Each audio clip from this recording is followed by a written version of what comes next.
Virtually भी और physically भी आपको गाइडेंस करने का एक माध्यम बन रही है। और मैं युवाओं से कहूंगा, आप लोगों को उससे जुड़ना चाहिए। आज जितनी भी नौकरियां निकल रही हैं, नौकरियों में मैं देख रहा हूं अभ्युदय कोचिंग से जो जिन छात्रों ने गाइडेंस ली है, उन छात्रों का प्रतिशत काफी बढ़ा है। काफी नौजवानों ने उसके माध्यम से नौकरियां प्राप्त की हैं, एक उज्जवल भविष्य की ओर आगे बढ़े हैं। और उसी उज्जवल भविष्य के साथ जोड़ने के लिए आज मुझे इस मिल्कीपुर क्षेत्र में आपके बीच में, इस कुमारगंज में आपके बीच में आना पड़ा है। हम चाहते हैं, अयोध्या आज बदल रही है, दुनिया अयोध्या की तरफ आकर्षित हो रही है। आप नौजवानों ने देखा होगा हमारा अयोध्या धाम, जो पिछली सरकारों के कृत्यों के कारण अभिषिप्त सा हो गया था, आज अयोध्या देश और दुनिया को अपनी ओर आकर्षित कर रहा है। याद करिए अयोध्या कितनी संक्रिय गलियां थी, आज वहां की 4 लेन दुनिया को अपनी ओर आकर्षित कर रही है। वहां के मार्ग उन्हें अपनी ओर आकर्षित कर रहे हैं, वहां का एयरपोर्ट अपनी ओर आकर्षित कर रहा है। और जब आपने भी देखा होगा कि जिन लोगों को आज अयोध्या का ये विकास अच्छा नहीं लगता, तो उन्होंने सोशल मीडिया हैंडल का दुरुपयोग करके दुष्प्रचार करना प्रारंभ कर दिया। एक दिन आया कि 13,000 लैंड, अयोध्या की 13,000 एकड़ लैंड 3 लोगों को आवंटित कर दी गई।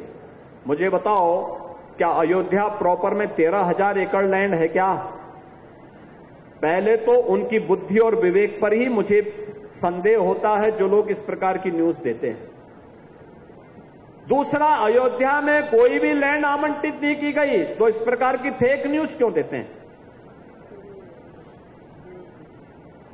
एक दिन फिर दूसरी न्यूज आती है कि अयोध्या में धर्मपथ और रामपथ पर 3800 स्ट्रीट लाइट चोरी हो गई। यानी अयोध्या की जनता को और अयोध्या वासियों को कटघरा में खड़ा करने का ये प्रयास ये विपक्षी दलों के लोग करते हैं। सच्चाई क्या थी? वेंडर को मार्च तक स्ट्रीट लाइट लगानी थी, चुनाव के कारण नहीं लगाया।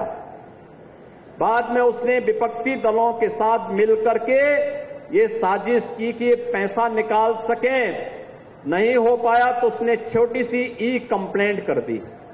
लेकिन अब वेंडर ही शिकंजे में आ गया है, अब उनके आकाओं को भी हम शिकंजे में लेंगे। कौन थे इसके पीछे जो अयोध्या को बदनाम कर रहे थे? और ये अयोध्या को बदनाम करने वाले वही लोग हैं जिन लोगों ने अयोध्या में राम भक्तों पर गोलियां चलाई थी, जिन लोगों ने अयोध्या को लहूलुहान किया था।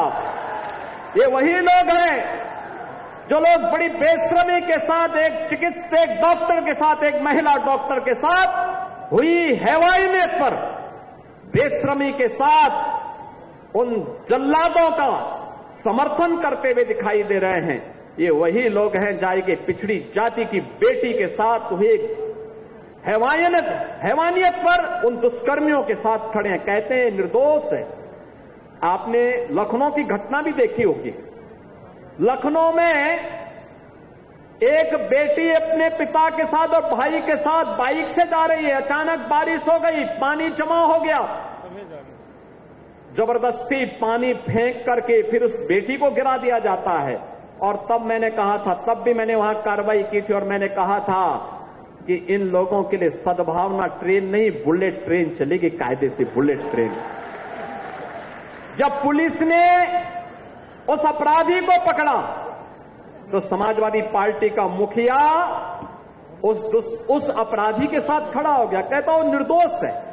यानी निर्दोष, इन्होंने हर दुष्कर्मी को, हर अपराधी को निर्दोष साबित करना अपने जीवन का लक्ष्य मान लिया है। लेकिन बहनों और भाइयों, ये यूपी में नहीं होने पाएगा। उत्तर प्रदेश बदल चुका है, नए भारत का नया उत्तर प्रदेश। उत्तर प्रदेश की 25 करोड़ जनता को विकास की मुख्य धारा के साथ जोड़ करके उनके जीवन में परिवर्तन लाना चाहता है। और परिवर्तन की इसी अभियान को जोड़ने के लिए युवाओं की ऊर्जा और उसकी क्षमता का लाभ हम देश के विकास के लिए बना सकें, उपयोग कर सकें, उत्तर प्रदेश को भारत का ग्रोथ इंजन बना सके, इसके लिए हम लोग इस रोजगार मेले के माध्यम से आपको जोड़ने के लिए आपके बीच आए हैं। आज मुझे प्रसन्नता है।